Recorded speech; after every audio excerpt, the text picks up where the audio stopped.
Vasudha Samarasike, Minister, Ministry of Trade, Commerce, Food Security and Cooperative Development.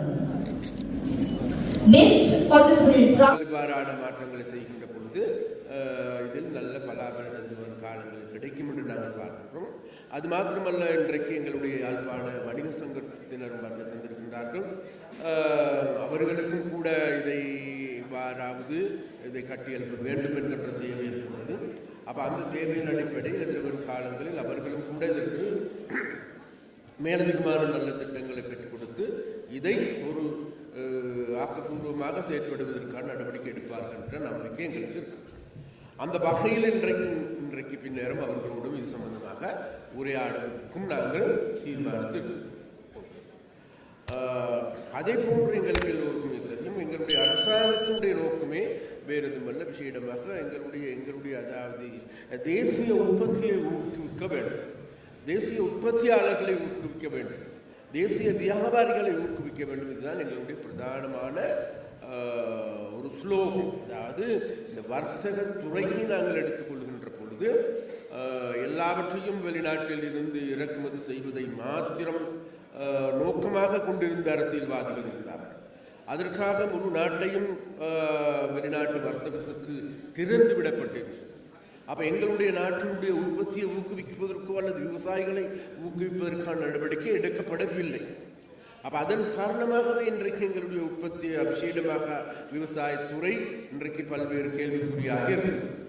அப்போ அதற்கான முக்கியமான காரணங்கள் கொண்டுதான் வேறு எதுமல்ல, உண்மையிலே எங்களுடைய விவசாயத்தை உற்பத்தி ஊக்குவிக்கப்படுகின்ற பொழுது உண்மையிலே அதனுடைய இளம் தலைமுறை எங்களுடைய இளைஞர்கள் யுவதிகள் இந்த விவசாயத்துறையில் ஈடுபடுகின்றார்கள் என்று தேடி பார்க்கின்ற பொழுது கிடையாது.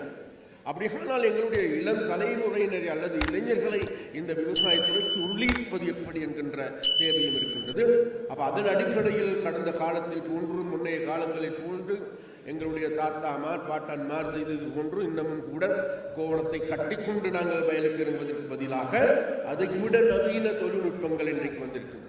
நவீன தொழில்துறை மூலமாக இன்றைக்கு விவசாயத்தை செய்யக்கூடிய வாய்ப்பு வசதிகள் வந்திருக்கின்றன. அப்போ அந்த வாய்ப்பு வசதிகளை எங்களுடைய பிரதேசத்திற்கு நாங்கள் கொண்டு வர வேண்டும். ஏனென்றால் எங்களுடைய பிரதேசம் என்பது அல்லது யாழ்ப்பாணம் என்பது உண்மையிலேயே விவசாயத்துக்கு உகுந்த நல்ல பலன்களை தருகின்ற பிரதேசமாகும்.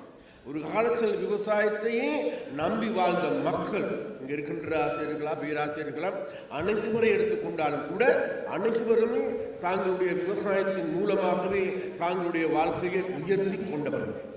அப்போ அந்த விவசாயத்துக்கு இன்னைக்கும் கூட அவர்கள் மிகவும் ஆழமாக நேசிக்கின்றவர்கள்.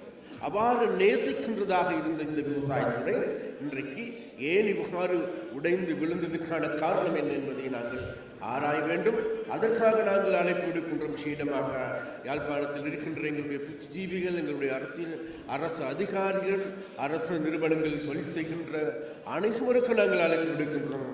இந்த துறையை நாங்கள் கைவிடக்கூடாது என்றால் எங்களுடைய நாட்டினுடைய அதாவது எங்களுடைய நாட்டின் உற்பத்தியினுடைய முதுகெலும்பு என்றால் அது வேறு எதுவும் அல்ல, அது எங்களுடைய விவசாயத்துறையாகும். அப்போ அந்த வகையில் எங்களுடைய விவசாயத்துறையை மேலும் மேலும் மேம்படுத்த வேண்டிய தேவை இருக்கின்றது.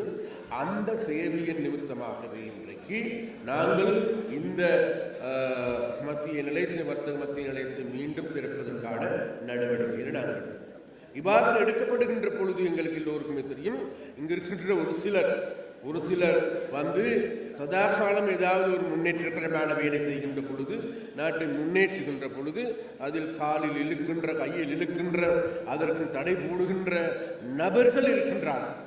அப்போ அந்த வகையில் ஒரு சில பைத்தியகரமான பைத்தியங்களும் கூட இருக்கின்றது. அப்போ அந்த பைத்தியங்களுடைய செயற்பாடுகளை நாங்கள் கடந்த காலங்களில் பார்த்திருக்கின்றோம். இங்கு இருக்கின்ற எந்த முன்னேற்றகரமான வேலை செய்தாலும் சரி, இங்கே இருக்கின்ற துறைமுகங்களை அல்லது இறங்குத்துறைகளை செய்கின்ற பொழுதும் அதில் ஊழல் நடக்கின்றது, அது நடக்கின்றது, இப்படி செய்கின்றார்கள், இப்படி செய்ய போகின்றார்கள், பூசொலியான வதந்திகளை மக்கள் மத்தியில் விதைக்கின்றவர்களாக இருக்கின்றார்கள்.